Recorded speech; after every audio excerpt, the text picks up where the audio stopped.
Muchas gracias a todos por estar y por haber esperado estos minutos. Estábamos en preparaciones. Y muchas gracias especialmente a los columnistas de la sección Posturas de la Diaria que nos acompañan hoy presencialmente. Esta actividad es el lanzamiento del Día del Futuro, la edición 2021. La Diaria organiza el Día del Futuro desde hace ya 10 años. La idea es un poco pensar la sociedad de nuestro país a largo plazo, salir de la coyuntura. Y este año es bastante especial para nosotros porque hay una celebración, una conmemoración del Día del Futuro en el Parlamento Nacional.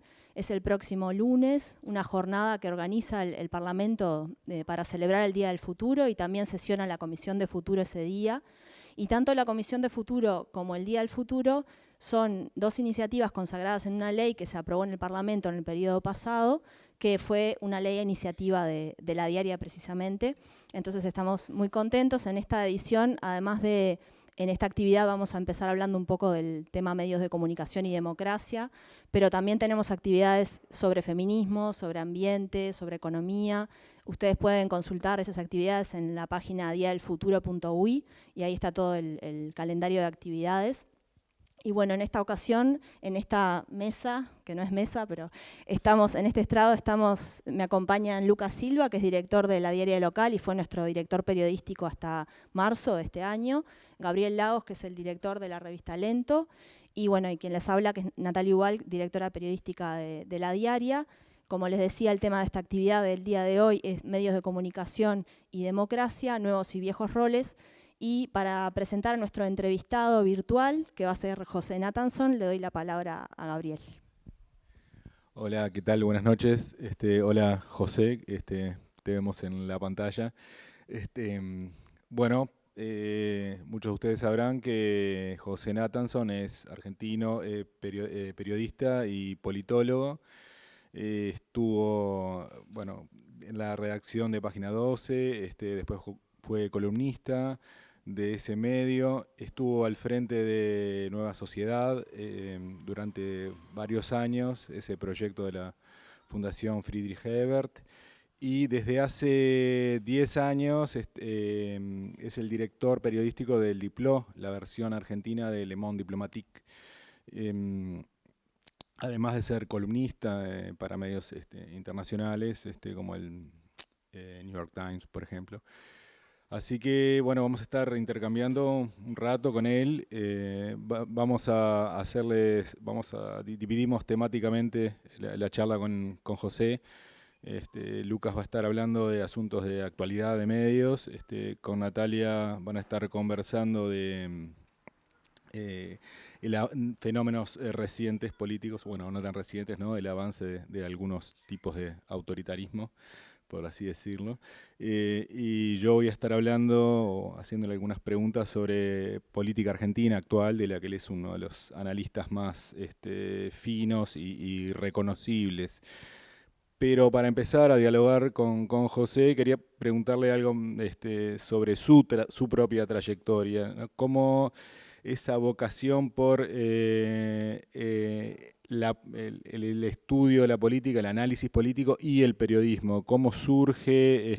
¿Cómo se unen? ¿Siempre estuvieron unidas esos dos intereses? Bueno, gracias por la pregunta. Hola Natalia, hola Lucas, hola Gabriel. Gracias a los amigos de la Diaria por invitarme, la verdad que es un placer. Lamento no haber podido estar presencialmente en Uruguay, pero las conexiones son bastante complicadas, a pesar de que estamos no tan lejos cruzando el río.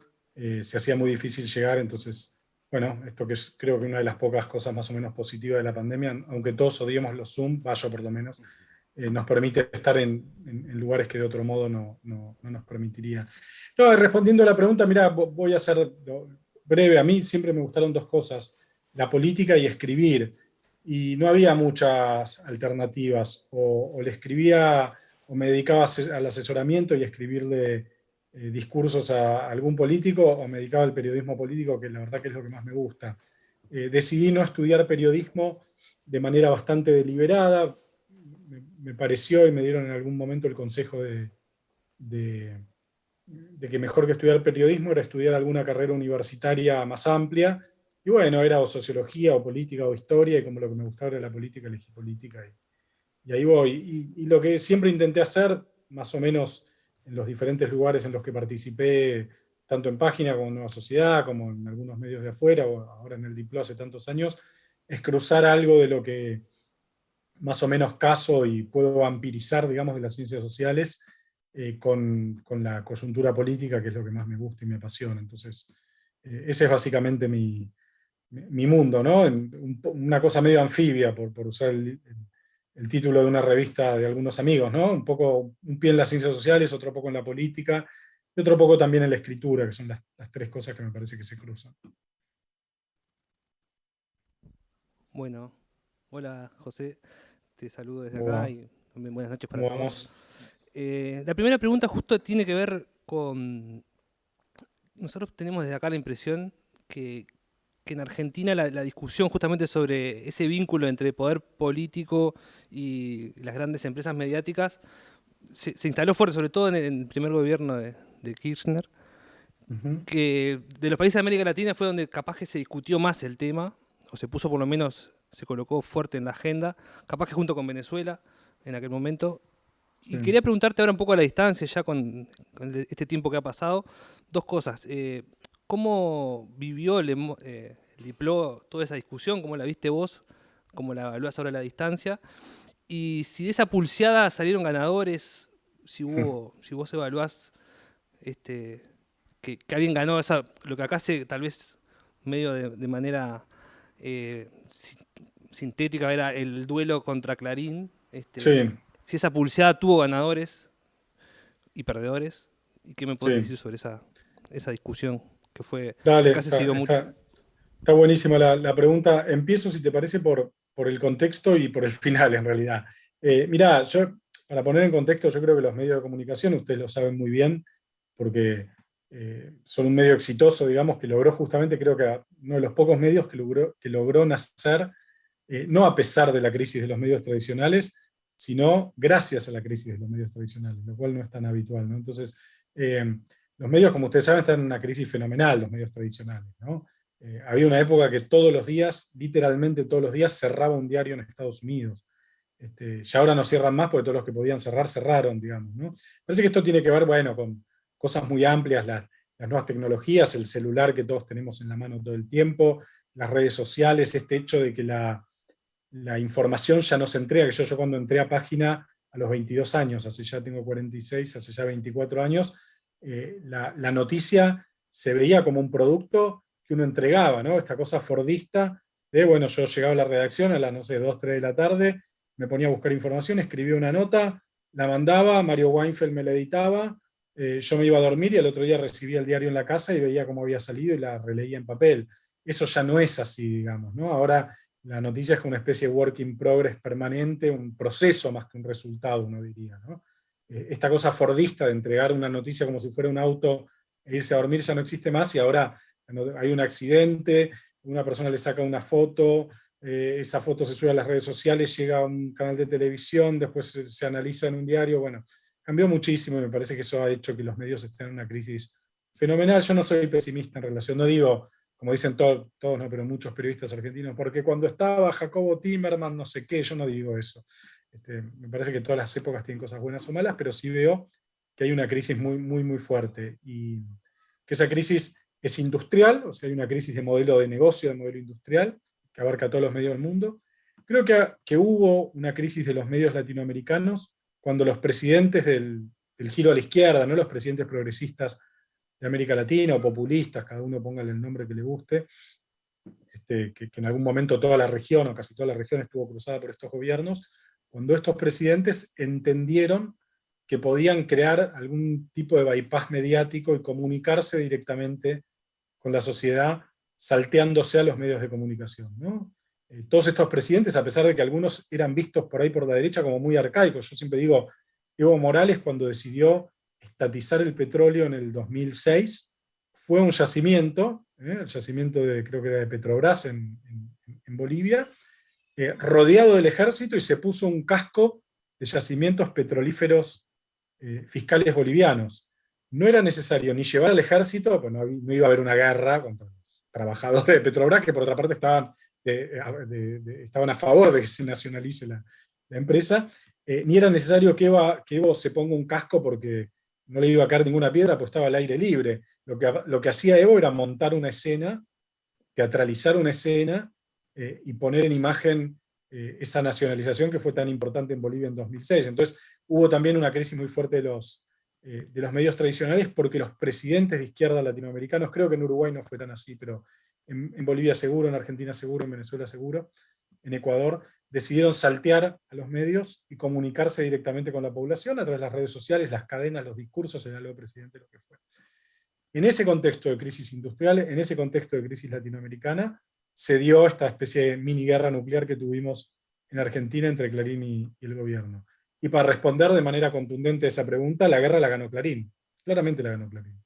Clarín ganó la guerra, le ganó al kirchnerismo. Porque Scioli perdió contra Macri en 2015, porque Macri modificó la ley de medios, la anuló en los hechos, con un DNU la anuló, porque Clarín ya es dueño de lo que quería, que es dueño de Telecom, y porque sobre todo le ganó al gobierno esa batalla política. De hecho, el gobierno que tenemos actual, a pesar de que Clarín sigue siendo puntal de la ofensiva contra el gobierno, es un gobierno que no está en guerra con Clarín. Entonces, es más, me parece que hay más voluntad de acordar con Clarín por parte del gobierno que de Clarín, ¿no? Clarín se ve fuerte. Entonces, hay una guerra que ganó claramente Clarín, desde mi punto de vista, por los resultados, ¿no?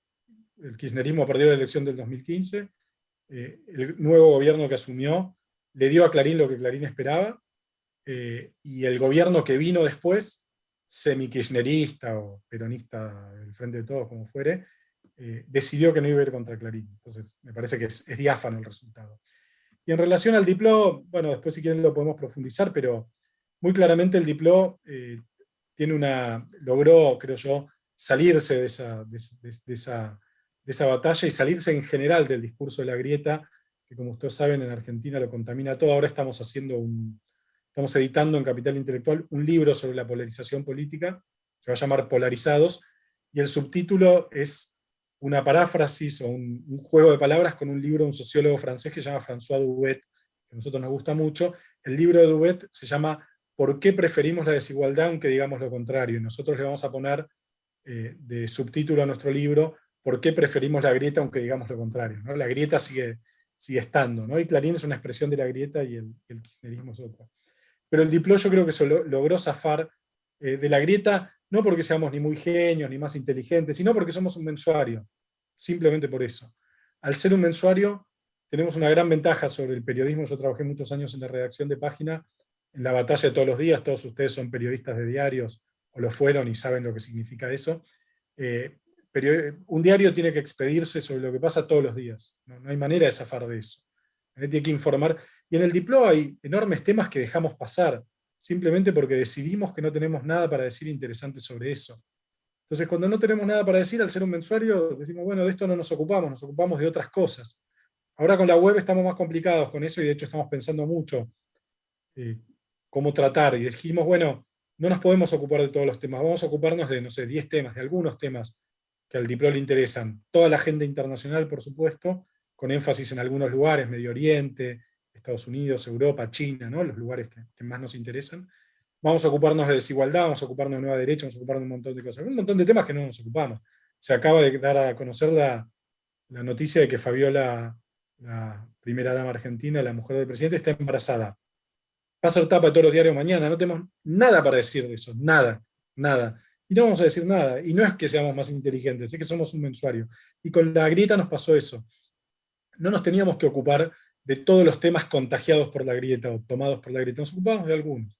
Entonces creo que en ese sentido logramos sobrevolar la grieta desde otro lugar, pero no porque volemos más alto por nuestra capacidad o nuestra inteligencia, o nuestro talento, sino por la periodicidad de nuestro medio, ¿no? En el tiempo te quería preguntar, por lo menos acá, capaz que erróneamente, vimos que durante el macrismo sí surgieron algunas propuestas periodísticas, tal vez más cercanas a la militancia, en esta lucha que existía, o como consecuencia de esa lucha que se veía entre los dos poderes, esos dos bandos que que recién tú decías claramente quién había ganado, pero sí hubo como una especie de, no sé si tal vez, no todas periodísticas, pero sí muchas aportando a la construcción de sentido y tal. ¿Qué pasó con toda esa movida una vez que llega Alberto Fernández al gobierno? ¿Se diluye? ¿Tuvo solo un sentido del lado opositor y ahora lo perdió? ¿Cómo sigue eso, digamos? Mira, buena pregunta. Me imagino te estarás refiriendo a esos medios que surgieron, tipo El Destape, Tiempo Argentino, Futurock, etcétera, ¿no? Estamos hablando de eso, entiendo yo, ¿no? Mira, yo tengo una mirada bastante positiva de muchas de esas experiencias, no de todas, pero sí de muchas, porque creo que en algún sentido expresaban eh, sentires de la sociedad muy legítimos y por lo tanto sobreviven. Hoy vamos a dar un caso muy virtuoso, Futurock. Hoy Futurock es una radio hecha, Futurock, le aclaramos por la audiencia que no la conoce, es una radio que surgió a partir de un grupo de periodistas que se fueron de Nacional Rock, que es la radio nacional para jóvenes del Estado argentino.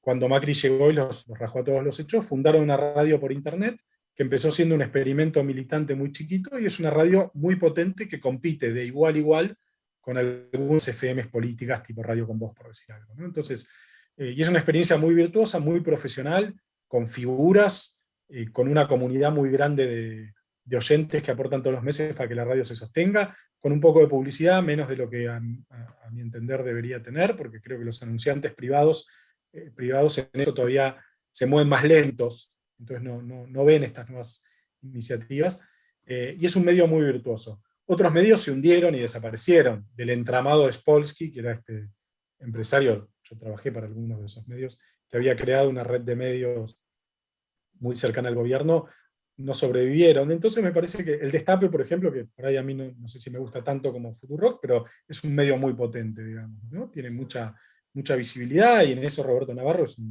un dinamizador de la agenda pública y demás, con mucho talento para eso. Entonces, como todo, algunas cosas sobrevivieron, flotaron bien y otras se hundieron, y hasta te diría que está, no es que iba a decir que está bien que sea así, no quiero decir eso porque mucha gente se quedó sin trabajo y muchos periodistas se quedan sin trabajo, entonces no es que esté bien que sea así. Quiero decir, en un punto es hasta lógico que sea así, ¿no? Algunas cosas funcionaron muy bien, Tiempo Argentino sigue saliendo todas las semanas, entonces hay algo de ahí que cuando funciona está bien. Una cosa que recién mencionaste, pero quería detenerme específicamente en eso, es lo de la conversión de papel a digital, ¿no? Este tema que nos tiene a todos tan preocupados y cómo Sí. adaptarnos a eso. Nada, Sí. quiero saber cómo navegaron ustedes ese proceso y qué peso tienen las marcas. Ustedes tienen una marca muy potente y cómo se puede aprovechar eso a nivel de digital, digamos. Está bien, está bueno porque, mira, estamos justo, voy a tratar de responder más corto porque veo que estoy respondiendo medio largo, pero a veces me voy de mambo. No, nosotros estamos en pleno proceso de transformación digital y reinauguramos, digamos, o inauguramos la nueva web del Diplo hace un poquitos meses. Yo soy un poco analógico, digamos, vengo de una generación, creo que soy de los últimos, digamos, más o menos de mi generación, que se crió todavía, se formó en diario en papel, pero para mi sorpresa, la versión digital del Diplo está creciendo a una velocidad fenomenal, mucho más importante de lo que yo pensaba. Tenemos una comunidad que ya es bastante grande. Sabemos que además de darles el acceso a la edición mensual, tenemos que ofrecerles a nuestros queridos suscriptores otras cosas, entonces estamos permanentemente organizando eventos, haciendo números especiales, buscando descuentos con libros, haciendo alianzas con otros medios y demás, porque creemos que es por ahí. Y mira, hay un comentario más general, digamos, ¿no? Al principio en mi casa se compraba en una casa de padres separados, se compraba en una página y en otra La Nación, ¿no? Entonces, pero la gente compraba un diario, a lo sumo 2 el fin de semana. Cuando explotó Internet, todos empezamos a poder leer todo gratis, sin límites. Eso duró un tiempo, hasta que todos nos empezamos a dar cuenta que el modelo tal y como es era insostenible por una cuestión muy sencilla, que es que la buena información, la buena opinión y el buen análisis cuesta dinero, o sea, alguien lo tiene que pagar. O lo paga el suscriptor, o lo paga el socio donante, o lo paga el anunciante, o lo paga el gobierno, o lo paga alguien, pero alguien lo tiene que pagar, no es gratis, digamos. Entonces yo creo que ahí lo que está pasando es que en la medida en que la gente se está acostumbrando a pagar por cosas que recibe virtualmente, y creo que en eso Netflix nos ha hecho un gran favor a todos, va a haber una reducción de toda esa oferta y van a quedar los medios que funcionan bien, que tienen cosas buenas para ofrecer. Y en eso la marca es muy importante. La marca bien jugada, ¿no? Todos tenemos el ejemplo del New York Times, que se propone llegar a 10 millones de suscriptores virtuales para creo que el 2025, una cosa así, que es bueno, el gran paradigma, ¿no? No todos podemos ser el New York Times, lamentablemente. Pero yo creo que ahí hay una oportunidad muy buena para que los medios sobrevivan, y va a pasar lo que pasaba tal vez hace 15 o 20 años, cuando la gente recibía 1, 2, 3 diarios, la gente estará suscripta a 1, 2 o 3 medios, y no podrá leer todo. Y en un punto creo que es hasta positivo que eso sea así, ¿no? Bien, la última en este bloque sobre periodismo y medios que te quería hacer tiene que ver con los formatos y los tiempos de lectura, porque hay como cuando empezás a pedir asesoramiento en temas, ¿no?, de convertirte a digital y empezás a hablar de SEO y a utilizar otro tipo de dinámicas para llegar a más gente, que eso está bueno, esa parte, poder llegar a más gente. Sí. Pero ahí hay como una discusión, y me interesa tu opinión, sobre qué rol tienen para jugar ahora los textos más largos, los más analíticos, que no apuesten tanto a eso tan digerido, ¿viste? Ahora están todo con la negrita, que tenés que poner todo para que está todo muy en bandeja. Esos textos más lentos, como les decimos nosotros, más largos, ¿qué rol tienen para jugar ahora en este contexto cuando todo indica, o los manuales indican que hay que ir avanzar a lo corto, ágil, rápido? Mirá, bien, está bueno también pensar eso. La verdad no sé, todo lo que digo en relación a esto son cosas muy tentativas sin borrador, ¿no? Todo lo que digo en general, pero en relación a esto más, porque realmente creo que estamos todos moviéndonos en base al ensayo y error. A mí me da la impresión de que muchas veces cuando todos hacen algo, hacer otra cosa está bueno. Digo, siempre que esa otra cosa tenga algún nivel de razonabilidad. No digo ir y construir una ciudad en la luna, porque seguramente nos vamos a morir asfixiados, o no sé, no va a rendir la inversión, digamos, pero nosotros en el Diplo publicamos notas, bueno, ustedes son periodistas y saben lo que implica una nota larga, que de repente son 30.000 caracteres sobre el conflicto en Somalia, lleno de nombres escritos en árabe. Y eso que ya era arduo de leer en papel, yo me preguntaba cuánta gente lo querrá leer virtualmente, que todos sabemos que la pantalla cansa más, porque cansa los ojos por la luz o por lo que fuera. Y para mi sorpresa, evidentemente hay mucha gente que está dispuesta a leer 30.000 caracteres sobre la guerra en Somalia, o sobre la sociedad civil en Corea del Norte, o sobre el conflicto entre Etiopía y Eritrea, o sobre la historia del voto femenino en la Argentina, digo, por nombrar también un tema local, ¿no? Entonces, para mí funcionan esas cosas. Y en la medida en que uno haya construido una legitimidad a través de la marca, me parece que hay una oportunidad. Claro, tal vez no sean, el Diplo nunca va a ser un medio ultramasivo, nunca va a ser Clarín La Nación, digamos, pero para un sector de la sociedad yo creo que eso puede funcionar, y al mismo tiempo nos sirve para buscar lectores en otros países, porque tenés todo el mundo de habla hispana a tu disposición. Entonces, en eso estoy bastante confiado, soy bastante optimista. Gracias. Ahora le paso a Natalia. Bueno, José, yo te voy a cambiar abruptamente de tema para hablar un poco. Nos interesaba conversar contigo sobre el fenómeno de las nuevas derechas, por catalogarlo de alguna forma. Tuvieron recientemente ustedes una instancia electoral en la que Javier Milei de Avanza Libertad, o La Libertad Avanza, no tengo muy claro cuál es el orden de los términos, tuvo un 13,6% de la votación en la ciudad de Buenos Aires. Y bueno, es un líder, es un dirigente que emerge de alguna forma con discursos muy similares a otros en América Latina, a otros representantes de las nuevas derechas. Primero con una crítica a lo que denomina marxismo cultural, también un ultraliberalismo, hay cierto negacionismo también, por ejemplo, en el caso de Milei del cambio climático. Entonces quería preguntarte qué características de estos discursos te parece que los hacen exitosos, o sea, por qué la gente está acompañando, digamos, en un alto porcentaje, teniendo en cuenta lo reciente del liderazgo, ¿no?, a este tipo de figuras. ¿Qué es lo que encuentran? ¿En qué medida sintonizan, digamos, con con la coyuntura y sintonizan con los sentires y percepciones de las sociedades actuales. Bueno, está interesante pensar eso, Natalia. Mira, yo diría por ahí lo siguiente. Yo los veo como una reacción. Yo veo estos movimientos, de los cuales Milei es tal vez el personaje más notable, más folclórico, esta especie de cruza de Ricardo Ford con economista neoliberal, que tiene, no sé si llegó Ricardo Ford a Uruguay, pero bueno, era un farandulero argentino, y fue muy famoso, digamos, en su momento. Llegó allá, no sé si... Sí, iba a Punta del Este, me parece, así que tal vez lo conozco. Entonces, yo veo el fenómeno como una reacción a los avances, por un lado, a los avances en materia de pluralismo, diversidad, respeto a las minorías sexuales, respeto a las orientaciones sexuales de género alternativas. O sea, por un lado tiene esa reacción, es una reacción conservadora, claramente. Es una reacción conservadora. Por otro lado, toca una cuerda que está muy presente en la sociedad argentina, que es la cuerda del antiestado. La sociedad argentina tiene una relación de amor-odio contra el Estado notable.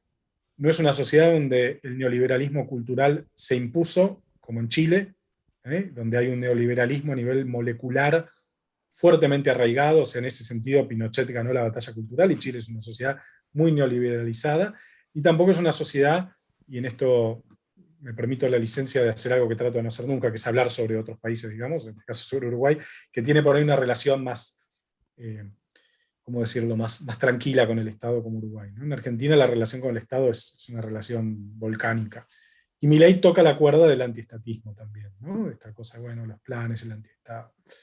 Entonces, expresa algo, que es algo viejo y también es algo nuevo, y que al mismo tiempo Milei es el epifenómeno local de un proceso más global, que es el ascenso de estas derechas alternativas, semiautoritarias, que van desde Bolsonaro a Trump hasta los polacos, digamos, ¿no? Ahí está el libro de Pablo Stefanoni, que se hace una pregunta fundamental, que es esta idea de que la derecha se apropió de las banderas de la rebeldía que antes eran de la izquierda, ¿no? Esta idea de, bueno, hay una izquierda en algún sentido conservador, estatucuista, banal en muchas cosas, y hay una derecha que dice que va contra el establishment, aun cuando defienda los intereses del establishment. En ese sentido, Trump es increíble, es un multimillonario de Manhattan que dice que defiende los intereses del pueblo. Y aterrizando más esto, yo veo dos comentarios, digamos, dos comentarios que son contradictorios. Voy a decir dos cosas que se oponen, digamos. Por un lado, siempre hubo en la ciudad de Buenos Aires un electorado que votaba este tipo de alternativas. Nosotros publicamos una nota de María Esperanza Casullo, es una politóloga argentina muy interesante, que decía, miren, los porteños una vez votaron al Sogaray, otra vez votaron a Cavallo, otra vez votaron a López Murphy. Siempre hubo un 10-15% del electorado porteño dispuesto a votar estas opciones neoliberales. Entonces Milei no es nada nuevo, básicamente está diciendo eso.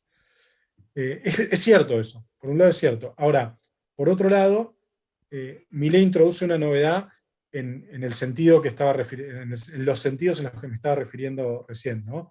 Tiene una agenda antiderechos muy fuerte, y al mismo tiempo, y para mí esto es lo más peligroso y lo menos tranquilizador del comentario que voy a hacer, que es que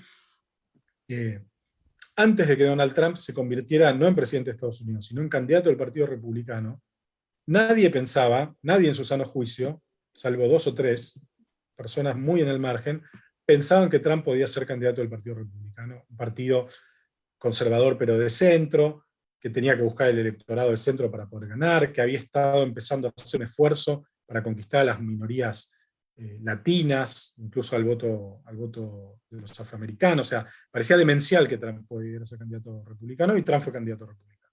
Y después parecía demencial que Trump le pudiera ganar al candidato demócrata, que además en general tiende a ganar, por cómo es el sistema electoral norteamericano, y Trump le ganó a Hillary Clinton.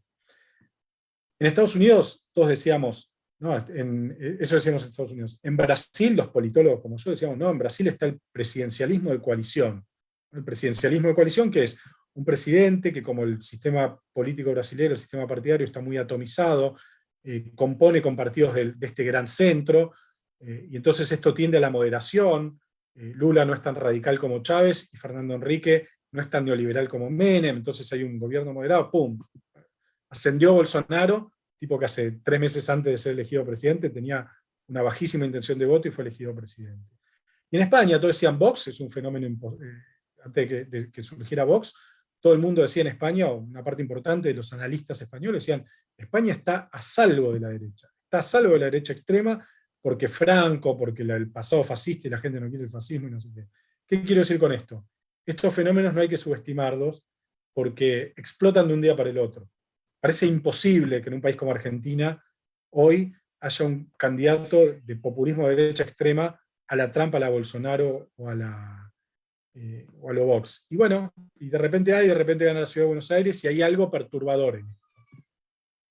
¿Y qué responsabilidad te parece que tenemos los medios de comunicación en estos procesos? Porque estamos ya muy lejos, por ejemplo, en los estudios de comunicación, de pensar que hay una incidencia absoluta de los medios sobre las audiencias. Sabemos ya que es bastante más complejo, pero sin embargo hay como un dilema, y creo que se discutió mucho también en Argentina en el caso de Milei, qué posición adoptar, porque parece que con estas características llamativas de estos personajes, son personajes muy atractivos desde el punto de vista para los medios, ¿no? Son atractivos para nosotros. Entonces, ¿cómo conducirnos ahí? ¿Qué responsabilidad te parece que le cabe? ¿Hasta qué punto también esa visibilidad no se la están otorgando los propios medios?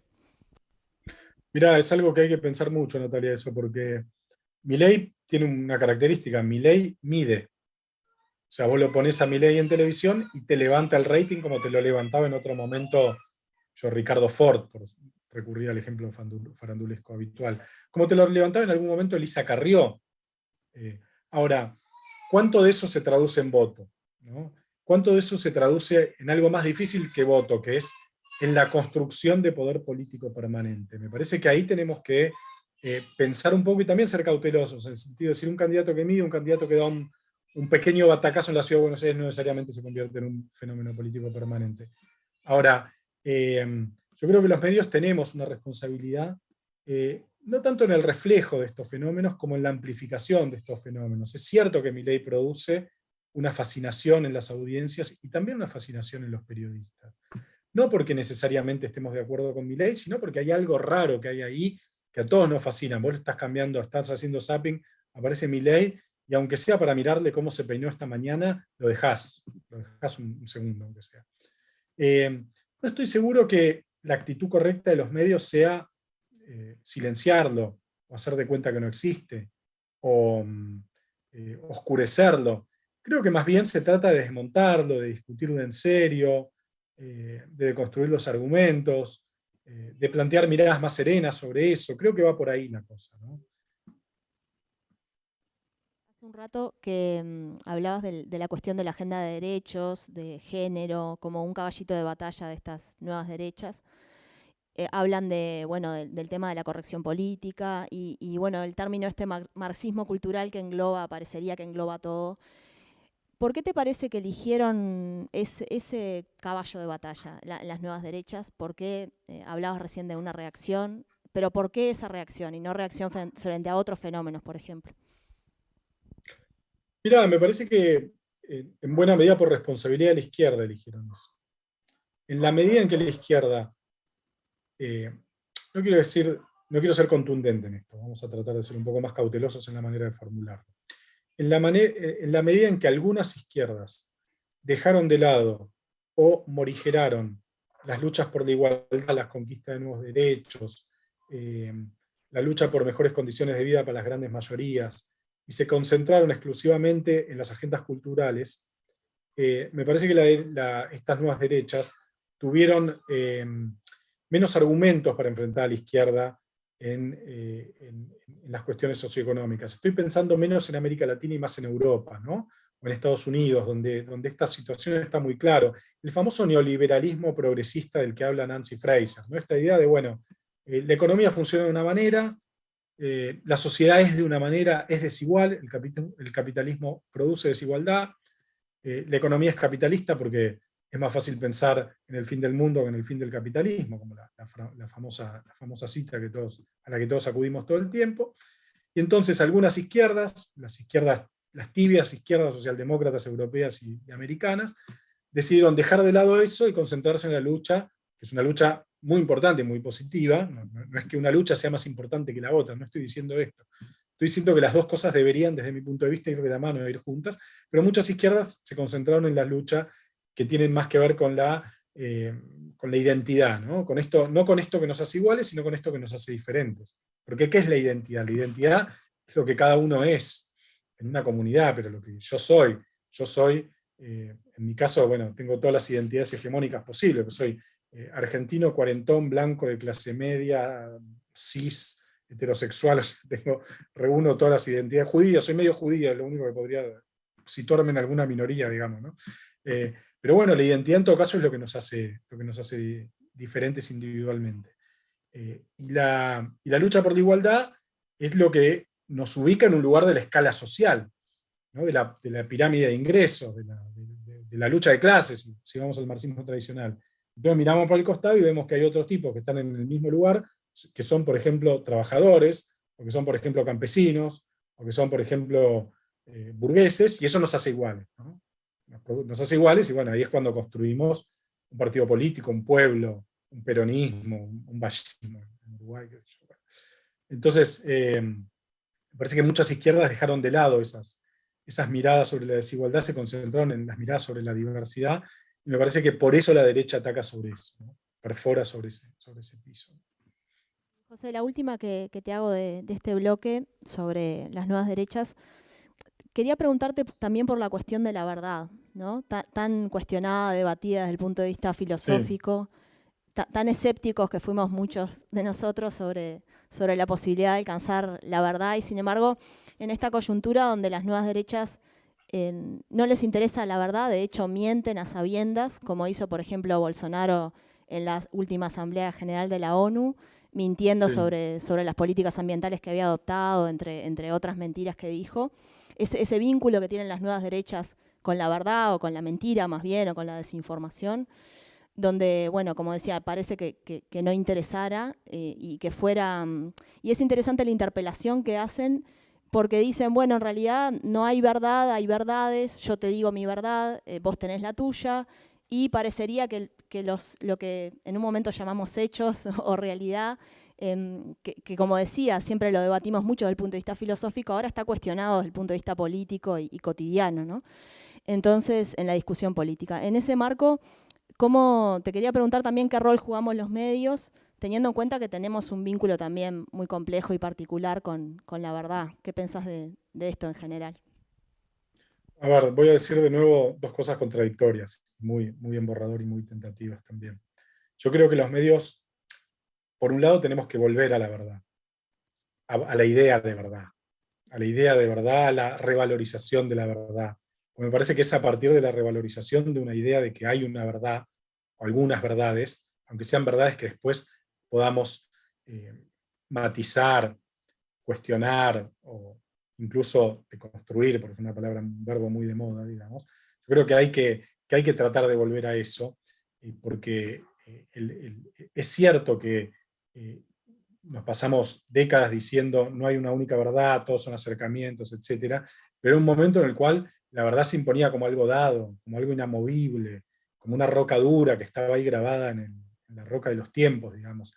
Ahora en un momento en el que todo es relativo, yo creo que hay que volver a una verdad. Y bueno, y hay verdades, hay cosas que son verdad. O sea, desde algunas más evidentes, quién ganó una elección. Una elección se gana cuando uno se tiene más votos, y los votos se cuentan, y hay un candidato que sacó más votos, y eso es verdad, y punto. Hasta, qué sé yo, la idea de que menos Estado produce más desigualdad social, esa es otra verdad, es una ley sociológica, digamos, ¿no? Entonces, creo que algunas verdades tenemos que volver, aunque sea para después discutirlas, digamos, ¿no? Dicho esto, voy a agregar una segunda idea, que es por eso digo, no sé si es contradictoria, pero complejiza la anterior, que es que la democracia no se trata de tener verdad, de la verdad. La democracia se trata de la mayoría. ¿Cuál es el fundamento de la democracia? No es la verdad. La verdad, en todo caso, puede ser el fundamento de la ciencia, ¿no? La ciencia, un cuerpo, como es la ley de gravedad, bueno, los ángulos interiores de un triángulo suman 180 grados. Eso es verdad. ¿Viste? La ciencia matemática lo establece así. Ahora, la democracia no se trata de verdad.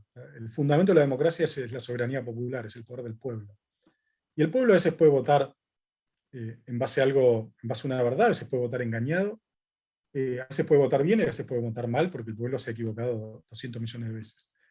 Y entender eso es fundamental, porque las elecciones, y esto es algo que lo he discutido 2000 millones de veces, sobre todo con algunos amigos kirchneristas, las elecciones no se ganan si tenés razón, las elecciones se ganan si tenés votos. Y para tener votos no necesariamente a veces hay que tener razón. Nosotros los periodistas sí tenemos que tener razón, los intelectuales, los científicos, si querés hasta los analistas, sobre todo los científicos, sí tienen que tener razón, porque la ciencia va por ahí. Pero la democracia no implica eso. Entonces la batalla democrática se libra en otra arena, que es una arena diferente, que es la arena de la voluntad popular. Conquistar la voluntad popular no necesariamente tiene que ver siempre con la verdad. A veces vos podés tener razón y que no te voten. Y para cambiar las cosas, ¿qué es más importante? ¿Tener razón o que te voten? Pienso yo. Bueno, a veces es más importante que te voten. Y en eso la nueva derecha, para conectar, Natalia, con lo que me estabas preguntando, las nuevas derechas han sido muy hábiles en pulsar las cuerdas de la emoción, de los sentimientos. Han sido muy hábiles. Entonces, me parece que ahí los que vivimos en el campo del, bueno, usar una palabra uruguaya que acá se usa menos, del progresismo, acá decimos el campo nacional y popular, parece que tenemos que hacer una revisión de nuestras estrategias, digamos, ¿no? Entender que no siempre tener razón implica ganar elecciones, y que a veces las elecciones las ganan los que no tienen razón por otros motivos. Lo cual no implica que haya que mentir, sino que implica que hay que entender por dónde pasa la voluntad popular y la soberanía popular. Bueno, prometimos hablar de la coyuntura argentina actual y parece que hubiéramos entrado inadvertidamente, ¿no? Porque de las últimas elecciones primarias produjeron un montón de novedades y que en parte vinculadas a un resultado en parte sorpresivo para el oficialismo. ¿En qué momento estamos de ese sacudón que fue para el gobierno argentino, el resultado de esas PASO, que se consideran en general las primarias argentinas una especie de resultado anticipado de las elecciones que van a venir después? En este caso, unas legislativas de mitad de periodo. ¿En qué momento estamos de ese reacomodo del gobierno que incluyó un cambio de gabinete, un recambios en el gabinete? Bueno, estamos en un momento, creo que el gobierno está en un momento de digestión de la derrota, todavía. Creo que está viendo cómo reacciona a la derrota. Ya hizo una primera reacción. Ustedes saben que la semana pasada vivimos en Argentina la interna más a cielo abierto de la historia argentina, en la cual el presidente y la vicepresidenta dialogaban a través de cartas públicas, en medios de comunicación, una nota de Alberto Fernández publicada por Mario Weinfeld en página 12, tweets y trascendidos, ¿no? Entonces tuvimos una interna bastante poco apacible y bastante folclórica y psicodélica, casi te diría, en la forma en la que se tramitó. Y creo que el gobierno lo está digiriendo. El presidente designó un nuevo gabinete, un gabinete menos,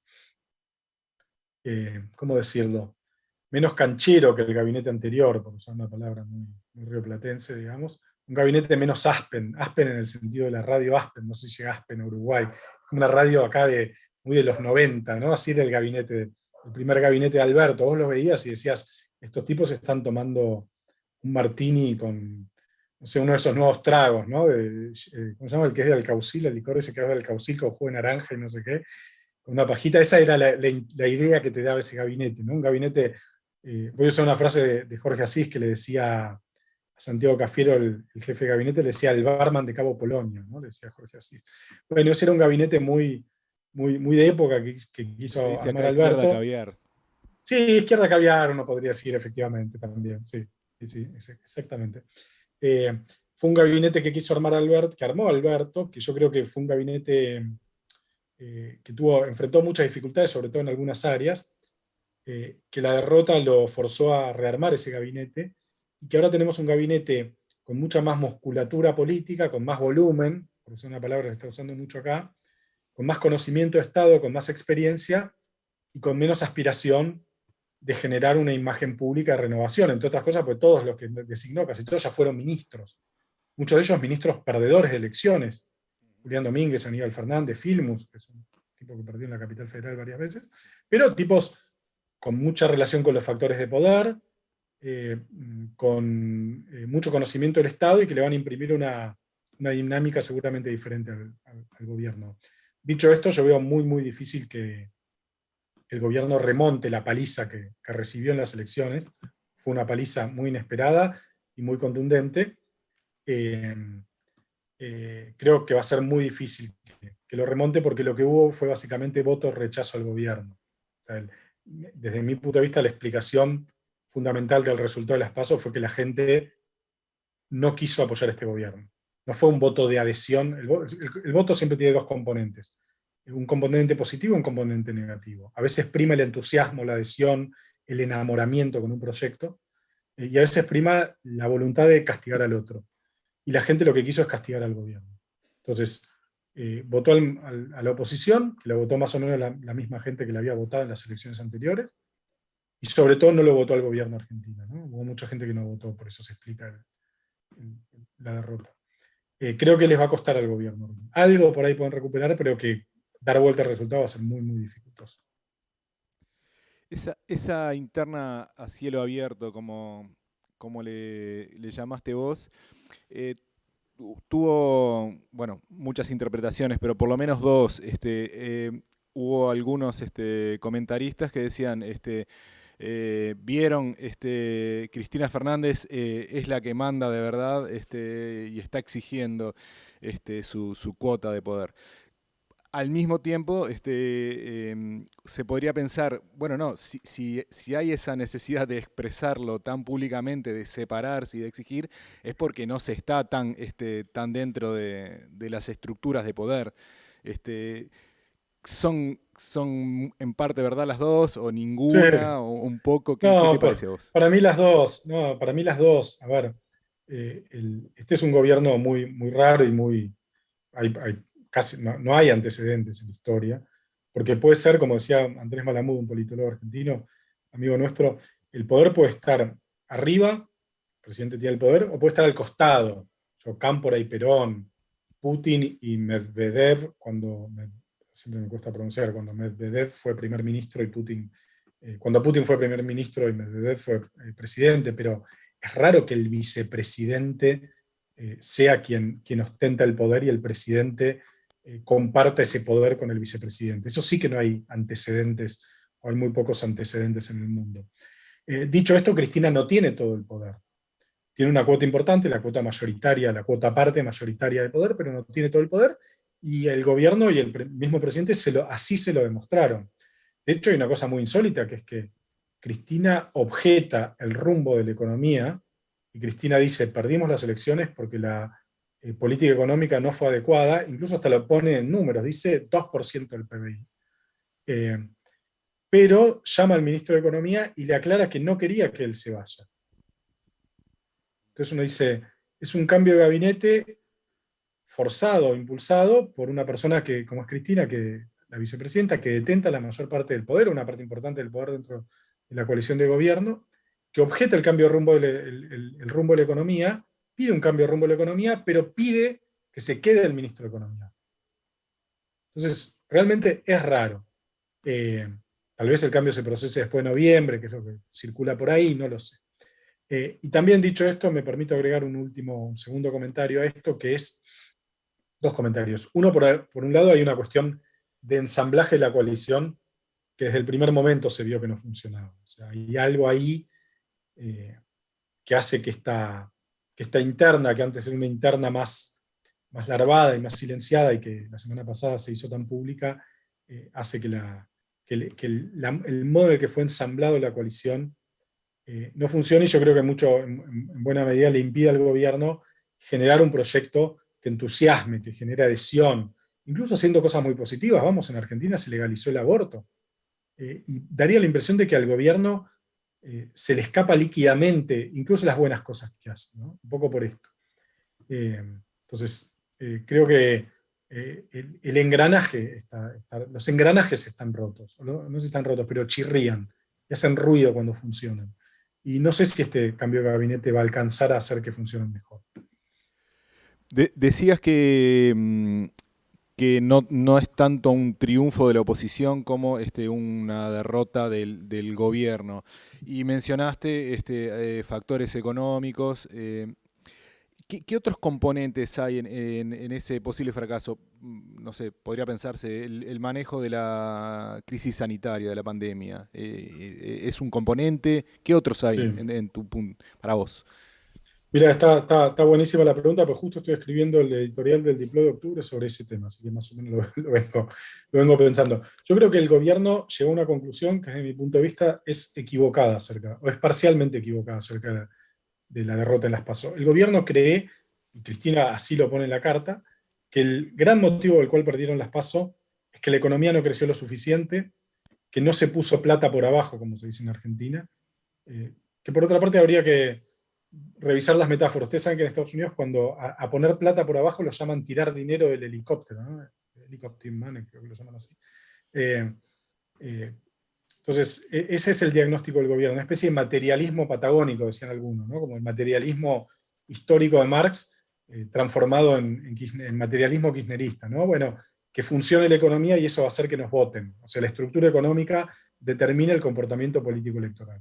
Yo creo que algo de eso hay, obviamente. Hay un juicio muy negativo sobre la performance económica del gobierno y el abordaje socioeconómico de la crisis. Pero yo creo que hay algo más también. Yo creo que la sociedad argentina, como muchas sociedades, eh, eh, después de la pandemia, es una sociedad muy rota por abajo y rota de una manera muy profunda. Creo que hay cicatrices muy duras que el gobierno no registró nunca. Creo que estaba mirando, por ejemplo, tasa de suicidio en Argentina. Que no encontré números, pero sí encontré muchos psiquiatras que dicen que seguro que aumentó. Tasa de divorcio que aumentó. Familias rotas. Gente que pierde el trabajo y no lo recupera nunca más. Gente que tenía una changa y aun cuando se recupere la economía y no sé qué, no puede e incluso se recupera el trabajo informal, no puede recuperar la changa, no puede recuperar el microemprendimiento, el tipo que tiene una panchería o que vende en la calle, porque se deprimió y se encerró en la casa y se pauperiza, digamos, y que se quebró psicológicamente. Y la cuestión que vos mencionabas recién, o preguntabas recién, del manejo de la pandemia, y sobre todo, desde mi punto de vista, el manejo de la educación. La cuestión del cierre de las escuelas, que fue algo hiperdiscutido en la Argentina, y que por supuesto que era necesario cortar la presencialidad, yo creo que fue mal manejado. Por lo menos no hubo una sensibilidad. Fue una pandemia manejada, yo lo escribí hasta cansarme en el diploma, pero bueno, la verdad que nadie me dio bola. Y así. Igual, bueno, uno tira la botella al mar y si alguien la agarra, y si alguien no la agarra, no la agarra. Yo creo que fue una pandemia gestionada de una manera muy adultocéntrica, pensada muy desde los adultos, para los adultos, y con las necesidades de los adultos, sin considerar, por ejemplo, digo, yo estoy divorciado y vuelto a casar, pero tengo hijos de mi primer matrimonio, y legalmente los hijos de los padres divorciados no podían ver al padre o la madre con el cual no estaban conviviendo durante casi 2 meses. 52 días creo que era. Legalmente, si uno respetaba las condiciones impuestas por el gobierno.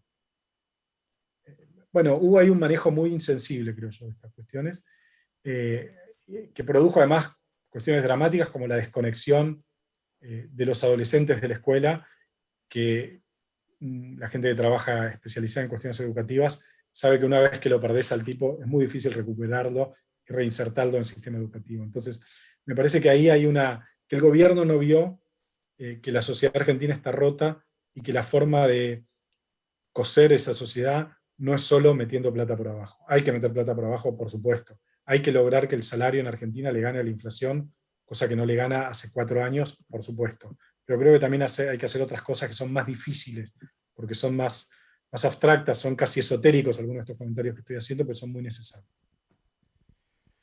Del otro lado del gobierno, ¿qué es lo que hay? Hoy hablamos entre nosotros que parece haber en la oposición, ¿no? Que por comodidad llamamos macrismo acá, o cambiemismo, pero parece haber un macrismo sin Macri, ¿no? Como que hay otras Sí. figuras es algo raro porque, bueno, el expresidente sigue vivo y sigue en actividad, pero no es la figura central, aunque fue el último que supo nuclear a todos esos sectores heterogéneos. ¿En qué está hoy en qué están hoy esos sectores diversos? Bueno, es que el otro saldo de la elección fue que ganó Rodríguez Larreta. Rodríguez Larreta hizo algo bastante insólito para lo que es la política argentina y casi te diría la política en lugares, en casi cualquier otro país del mundo, que es lo siguiente. Rodríguez Larreta decidió que el vicejefe de gobierno de la ciudad de Buenos Aires sea el candidato en la provincia de Buenos Aires y que la exgobernadora de la provincia de Buenos Aires sea la candidata en la ciudad de Buenos Aires. No podría decir esto, es como, siempre hago la siguiente analogía argentina, ¿no? Es como que el vicegobernador de San Juan sea el candidato a diputado de Mendoza, y el que fue gobernador de Mendoza sea el vicejefe, el candidato a gobernador de San Juan. Esto dicho entre mendocinos y sanjuaninos, o entre cordobeses y tucumanos, sería absolutamente impensable. No te lo votan ni que los cagues a trompada, porque nada, ¿por qué tienen que cambiar de provincia? Está bien que la ciudad de Buenos Aires y la provincia de Buenos Aires son cosas más complejas y fuimos parte de un mismo estado hasta los años 40, hasta 1840 o 1860. Bueno, en fin, no me quiero meter en historia política argentina, pero Rodríguez Larreta, con esta jugada tan sui generis, demostró que es el nuevo líder del espacio no peronista en la Argentina. Porque además Rodríguez Larreta hizo otra cosa que yo creo que explica en parte también, el resultado de la elección, que es que el Frente de Todos presentó una oferta electoral que es exactamente igual a la del 2019. Alberto Fernández dijo, y Cristina dijeron, no hay que ampliar la coalición. Como está perfecto. La presentaron igual y en cambio el no peronismo, el macrismo la amplió. Incorporó a López Murphy, que es un economista neoliberal por derecha en la ciudad de Buenos Aires, que se integró a la coalición, e incorporó a Facundo Manes, que es una figura, un médico que viene de la neurociencia muy popular en la provincia de Buenos Aires. Yo creo que esto le permitió sostener los niveles de adhesión que tenía el no peronismo. Entonces, el otro saldo de la elección es que Rodríguez Larreta, y esto es algo muy particular del macrismo, Rodríguez Larreta le ganó a Macri la interna sin disputarla. No tuvieron que ir interna para que Rodríguez Larreta se la gane. Ya está, es Rodríguez Larreta. Puede haber alguna disputa de eso, pero hoy es Rodríguez Larreta el líder de ese espacio. Y ese es el otro saldo de la elección. Para terminar, te pregunto algo más que tiene que ver con tu actividad. Dijiste al pasar que uno tira botellas al mar y de repente alguien las agarra. ¿Cuál es el rol, la función de un analista como vos en este momento? ¿Cómo lo ves? Mirá, yo no sé cuál es la función, porque ¿no? Cada uno lo vive a su manera. Yo, si querés, te respondo lo que a mí me gusta, digamos. A mí me gusta pensar una cosa, escribirla, tirar la botella al mar y tratar de que alguien la agarre. A veces la agarran y a veces no la agarran. Digo, con lo que digo yo, o no necesariamente lo que escribo yo, puede ser una tapa de limón, puede ser un libro.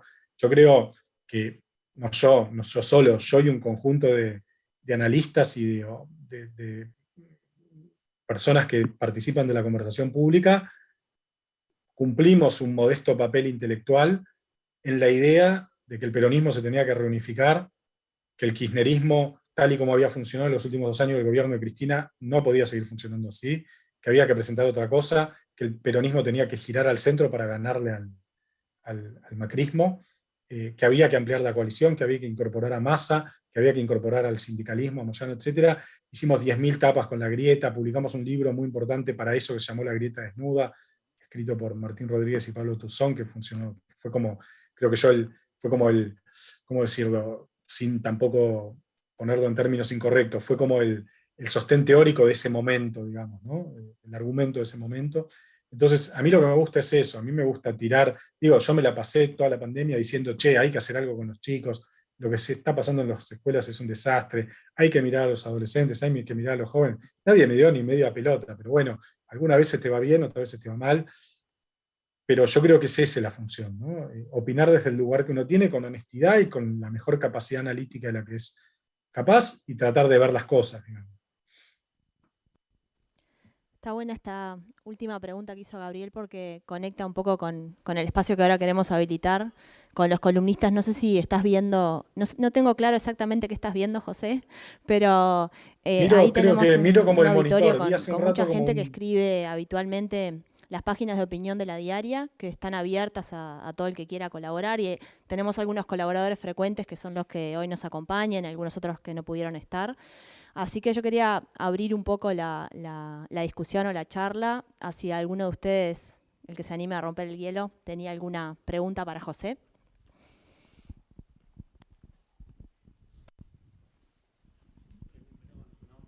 Sí, mi nombre es Eduardo de León. Bueno, muchas gracias, José, por tu exposición y bueno, las respuestas a las preguntas.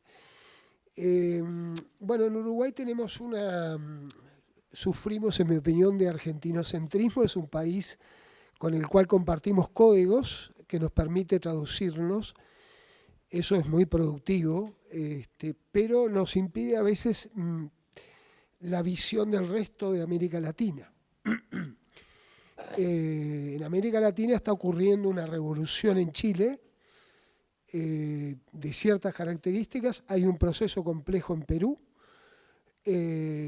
Hay una perspectiva de victoria o no de Lula en Brasil.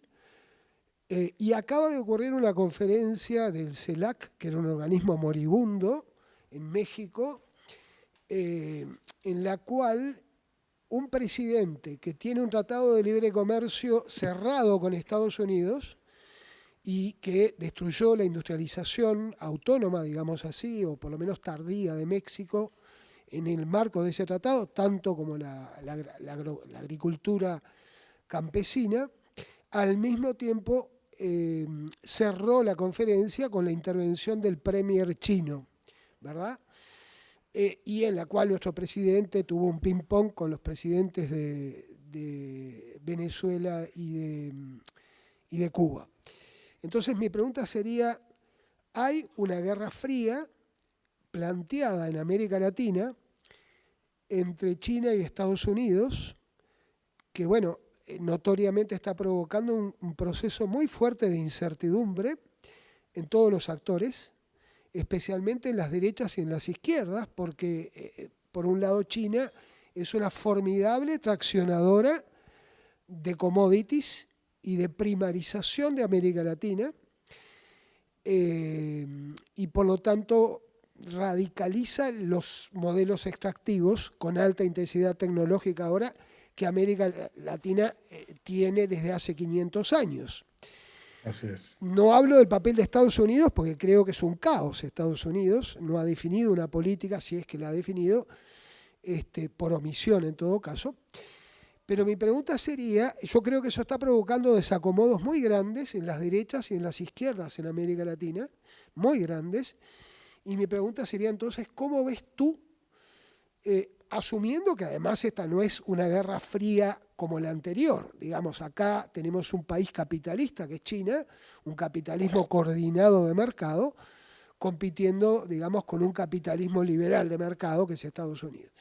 Pero va hacia el podio global con contradicciones muy grandes, digo, en el caso de China, como la intervención de Xi sobre el sector, Xi Jinping, digo, sobre el sector tecnológico, pero al mismo tiempo lógicas de libre mercado insospechables para una economía coordinada. Entonces mi pregunta sería, como me parece que ese es el proceso central que está viviendo América Latina, con una gran interrogante sobre sí misma, ¿cómo ves vos los alineamientos, desalineamientos de las derechas y las izquierdas en un continente que tiene ese eje, que sigue siendo muy importante, el eje izquierda-derecha, para reagrupar fuerzas y coaliciones sociales? ¿Cómo ves vos esos reagrupamientos en un contexto de guerra fría entre capitalistas, digamos, en América Latina? Bueno, gracias Eduardo por la pregunta, súper interesante todo. Yo, empezaría diciendo lo siguiente. Yo creo que estamos efectivamente en un conflicto emergente protagonizado por una nueva bipolaridad entre China y Estados Unidos. Creo que hay una serie de diferencias importantes con la Guerra Fría, tal cual la vimos después de la Segunda Guerra Mundial hasta la caída del muro. En el siguiente sentido, la Guerra Fría entre la Unión Soviética y Estados Unidos había dividido el mundo en dos bandos, y vos estabas de un lado o estabas del otro. De hecho, hasta había una frontera física, ¿no? El muro de Berlín era como el símbolo de esa frontera. Vos cruzabas para un lado de la frontera, estaba el territorio comunista, pasabas de otra frontera, estabas en territorio capitalista americano, y había luchas en los márgenes, ¿no? Afganistán, Nicaragua, sudeste de Asia. Hoy estamos en una guerra que es fría, pero también es mucho más confusa, por lo que vos decís, Eduardo, porque los dos países son capitalistas, porque no hay un empate militar. Estados Unidos tiene una capacidad militar mucho más notable que China, todavía la supera muchísimo en eso. Y por otro punto, que es que China y Estados Unidos están muy imbrincados económicamente, financieramente. El principal tenedor de bonos del Tesoro de Estados Unidos es China. Entonces ahí hay una imbricación rara. La URSS no tenía bonos del Tesoro de Estados Unidos en los 70, ¿no? Entonces es una guerra fría muy que se juega de otra manera, ¿no? Se juega en otras arenas y mediante otros ejércitos, digamos. Y en ese sentido, América Latina yo creo que es objeto de esa Guerra Fría y puede ser protagonista de esa Guerra Fría. Siempre y cuando entienda que la clave no es alinearse con un bando. No es que, bueno, como Cuba se alineó con la Unión Soviética y Argentina se alineó con Estados Unidos. La clave yo creo que es coquetear, flirtear con los dos poderes y tratar de obtener lo mejor de cada uno, o desarrollar, por decirlo de una manera un poquito más sofisticada, agendas específicas con cada uno. Por ejemplo, Argentina puede desarrollar una agenda en materia de organismos internacionales, de cooperación en la lucha contra el terrorismo y el narcotráfico, y quizás de inversiones con Estados Unidos, y puede jugar una agenda comercial claramente, de inversiones de infraestructura y tecnológica con China. Y eso, creo yo, no tiene estrictamente que ver con la derecha y la izquierda. Uno no podría decir las nuevas izquierdas y las nuevas derechas en América Latina se alinean de un lado o del otro. Sí, hay intereses y amistades y cosas que a uno le gustan más o menos, pero yo no sé si diría que el gobierno colombiano es proestadounidense y antichino. No hay un eje, como había en la Guerra Fría. Entonces, me parece que eso nos da una oportunidad como región para jugar de manera inteligente estas agendas. ¿No? Hay una expresión, y con esto termino la respuesta, de un sociólogo boliviano que me gusta mucho, se llama Fernando Calderón, que llama la camanchaca, que es una especie de niebla espesa y negra que baja de los Andes a veces y que impide ver. Y América Latina está en un momento de camanchaca, ¿no? Un momento en el cual es difícil ver hacia adelante. Yo creo que esta niebla, conforme pasen los años, se va a ir despejando, pero que mientras tanto también es cierto que nos movemos un poquito a ciegas.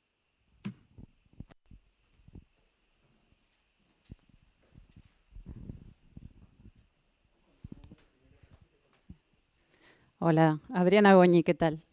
Hola, Adriana. Bueno, más o menos en esa línea, pero tratando de deconstruir un poco la pregunta, no solo para el invitado, sino para todos, de pensar, imaginarnos, en tu discurso hubo muy poco de los movimientos que en otra época eran altermundistas, ¿no? Los movimientos alternativos, de cuál es la alternativa, digamos, ¿no?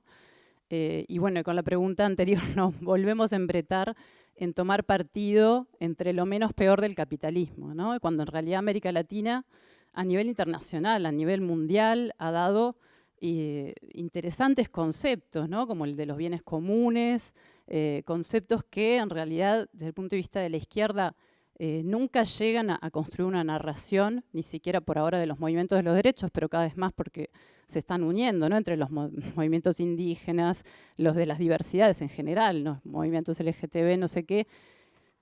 Han habido ciertas solidaridades, pero estamos siempre embretados en un sistema, digamos, occidental, que es la democracia representativa, con unas izquierdas que nunca abren la cancha a los poderes populares reales. O sea, el poder popular, el término poder popular ya está como muy instrumentalizado, y entonces no tenemos democracias ni de izquierda, ¿no?, que hayan hecho que en los 5 años de gobierno tengamos órganos participativos, deliberativos, y que todas estas pequeñas microexperiencias empiecen a tomar una narración altermundista, digamos, real, ¿no? Eso también es la pregunta. ¿Cuál es la narración de los medios de comunicación de esta alternativa? Porque seguimos, digamos, embretados en juegos políticos que no nos están llevando muy lejos. Eso desde el punto de vista de, bueno, saber si Argentina, que también ha marcado la cancha en economías populares, en agroecología en muchos momentos, está en eso, y cuál es la dificultad de reconocer lo micro y de construir otra versión. Y después, a nivel latinoamericano, yo creo que realmente nosotros, que estamos muy occidentalizados, tenemos que dejar paso a narraciones originarias, ¿no? Después de la pandemia, no hay duda que esas narraciones cuidan mucho mejor el planeta, ¿no? Ya son narraciones con una responsabilidad ecológica y una integración del ser humano muy grande con la naturaleza, respeto, ¿no? No explotación ni extractivismo. Y por otro lado se empieza a hablar, que es una clave interesante en Europa, de la sociedad de los cuidados, como contrapuesta al capitalismo, ¿no? Al capitalismo que explota, extrae, ¿no? Pone a las personas además en condiciones de precariedad extrema, marginalización, etcétera, ¿no? No es una pregunta, es una reflexión, porque en todo el discurso creo que hemos tenido como una visión muy negativa, y en realidad América Latina desde la base es otra cosa. O sea, es un continente de resistencia, es un continente que ha marcado la cancha, es un continente, ahora están las mujeres zapatistas haciendo una gira en Europa y vienen consultadas como, digamos, como un oráculo prácticamente, para entender cómo han resistido esos megacapitales que decía el compañero, ¿no? En México, Vandana Shiva en sus luchas, Arundhati Roy en India, o sea, ¿cómo hacemos, no? África también, con lo complicado que está con China allá ahí adentro, ¿no? Cómo de todos modos tiene y ha tenido en algunos momentos algunas formas comunitarias fuertes y que todavía se mantienen en el interior, ¿no? Muchas tribus que todavía se mantienen y demás.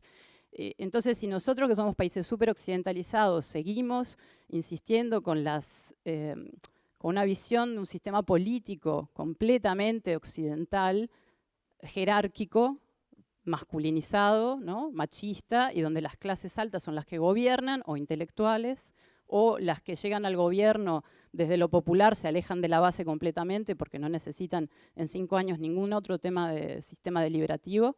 Entonces, ¿cómo hacemos para realmente construir una alternativa después de 15, 20 años de izquierda que siguieron haciendo neodesarrollismos populistas, digamos, ¿no?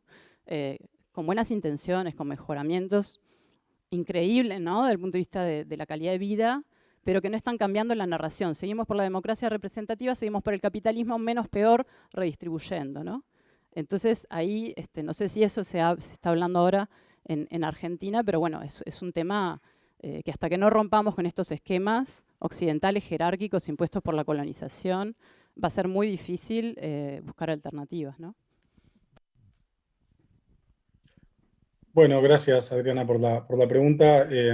Bueno, no sé bien por dónde empezar, voy a por ahí hacer un par de comentarios sin reaccionar a todo lo que dijiste, porque no podría en un tiempo breve. Yo creo que tengo una mirada menos negativa de las experiencias de izquierda o nacional populares en América Latina. Yo creo que en muchos casos llegaron hasta donde pudieron. Creo que hubo procesos de redistribución muy fuertes, de cambio social muy fuerte, y de, llamémosle, empoderamiento popular muy fuerte en algunos lugares. En otros hubo mayores continuidades, pero yo trabajé mucho la experiencia del giro a la izquierda, viajé mucho en aquel momento, de hecho escribí un libro sobre eso, y yo tengo una mirada tal vez menos negativa. Por supuesto, no rompieron el capitalismo, no rompieron la democracia representativa como régimen de gobierno, ninguno, ni siquiera los que intentaron llevarla más lejos, caso Chávez, en algún sentido Evo, y que no fue a los que mejor le fue, por otra parte, ¿no? Creo yo, desde mi punto de vista. Y en este sentido me agarro de algo que vos mencionaste, que es el zapatismo, ¿no? Yo creo que pasadas varias décadas del intento de Marcos de armar ahí una experiencia diferente en el sur de México, el zapatismo reveló que puede ser muy interesante como experiencia micro, como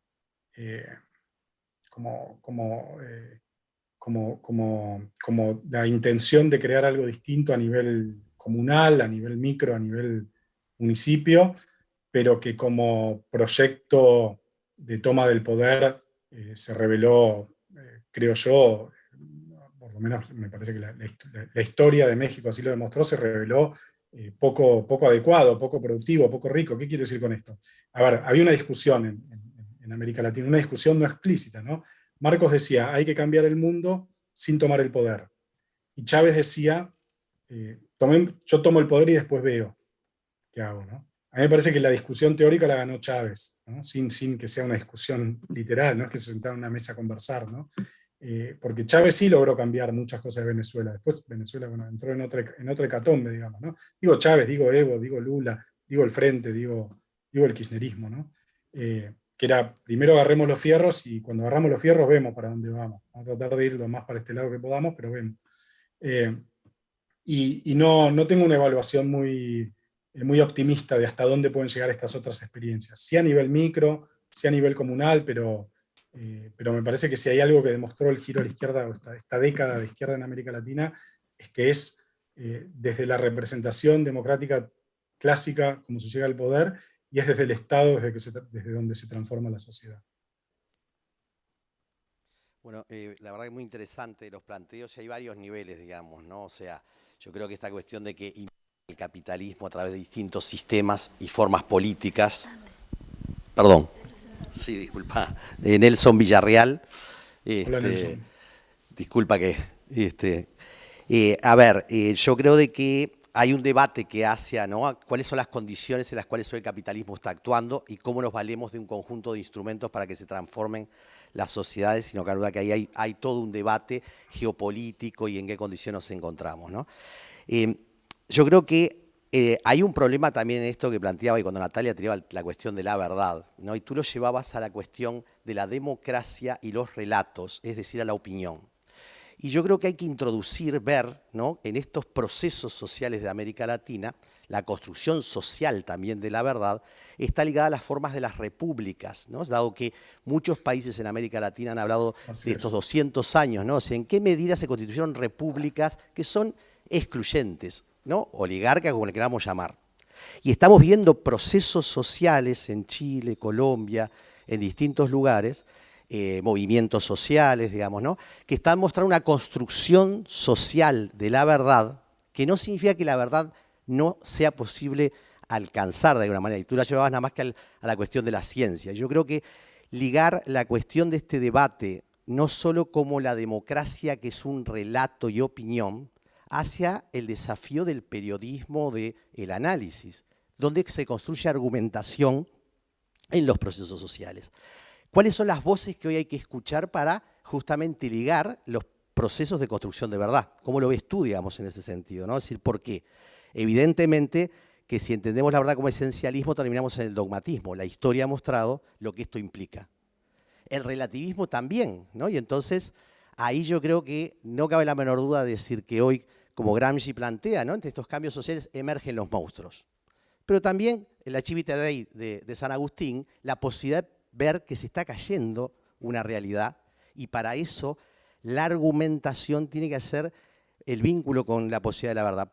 Más allá que sea un tema muy teórico, la pregunta es cómo, ¿no?, o sea, en esta deconstrucción que estamos viviendo social, no quedamos atrapados en burbujas que solo reproducen a un occidente que está desapareciendo en muchos aspectos, ¿no?, hacia una construcción social de instrumentos tecnológicos que llevan a un control, es decir, de pérdida, no cabe duda, de formas de autonomía, y por el otro lado estamos viendo movimientos sociales, realidades que pulsan por constituir un sentido de república, es decir, de igualdad, ¿sí?, un sentido de equidad en América Latina, que se discontinúa de esta idea falsa que a veces tenemos, ¿no?, de progreso y conservación, digamos, ¿no? Los procesos de la historia son más una espiral donde en esos recodos de la propia historia emerge un conflicto. Y la pregunta a ti, ¿no?, o sea, como analista, como periodista, es decir, bueno, ¿cómo aportar para ligar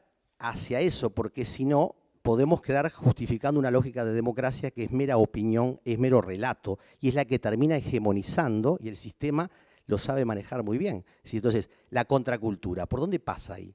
¿Por dónde pasa el ligarse con la construcción de la verdad y los procesos sociales? A ver, también reacciono solo a alguno de los comentarios, porque dijiste muchas cosas muy interesantes y tendría que pensar un rato largo para poder comentar todas, digamos. Y me sitúo de nuevo en mi lugar, que no tiene que ser el lugar de los analistas, digamos, ¿no? Cada analista, cada periodista, cada opinator, como decimos acá en Argentina, lo vive a su manera. Hay gente que está más, a la cual la política le atraviesa más el cuerpo, hay gente que lo mira desde cierta distancia.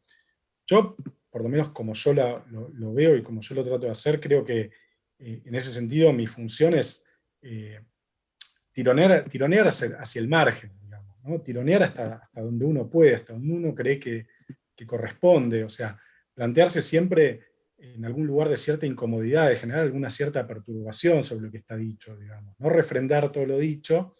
Yo no soy partidario tampoco de los grandes planteos utópicos, porque están muy bien, pero no estoy seguro de que sean lo que a mí me interesa hacer, o lo que sean más efectivos en términos de construcción de una sociedad más justa, más igualitaria, de un reequilibrio en la forma en la que se distribuye el poder. Entonces, a mí me gusta la idea de tironear hacia el margen, ¿no? de pararse en el margen, en la frontera.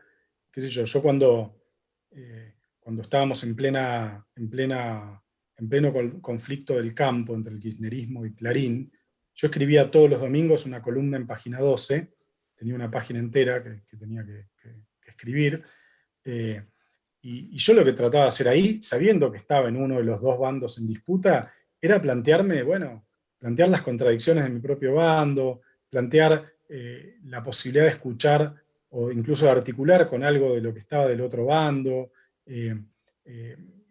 plantear los errores tácticos, si es que el bando propio estaba cometiendo algún error táctico. Me parecía que ese era más mi lugar, más que el de aplaudir lo que estaba pasando, o plantear un escenario tan imposible de concretar que terminaba siendo directamente inalcanzable y por lo tanto políticamente improductivo, digamos, ¿no? Entonces a mí me parece que es ese un poco, por lo menos mi rol. Por eso nunca quiero hablar por los demás. Cada uno escribe desde el lugar que se siente cómodo y piensa su lugar como de una manera diferente. A mí me gusta tironear hacia la incomodidad, digamos, ¿no? Plantearlo desde el lugar que perturba. Eso es lo que yo, por lo menos lo que a mí me interesa, y hasta te diría lo que me sale más naturalmente. Bueno, muchas gracias, José. Lamentablemente se nos terminó el tiempo que teníamos previsto para la transmisión. Agradecemos mucho, bueno, especialmente a José, y seguramente seguiremos haciendo cosas juntos. Y además a los que, bueno, asistieron hoy presencialmente, y también a los que han seguido la transmisión durante esta hora y media. Nosotros seguimos acá en el local de La Diaria compartiendo. Y bueno, José, esperamos verte pronto por Uruguay cuando se abran las fronteras. Dale, yo les agradezco de verdad. La verdad que me encontré con una serie de comentarios, preguntas, reflexiones súper interesantes. Espero haber podido cumplir con lo mío, digamos.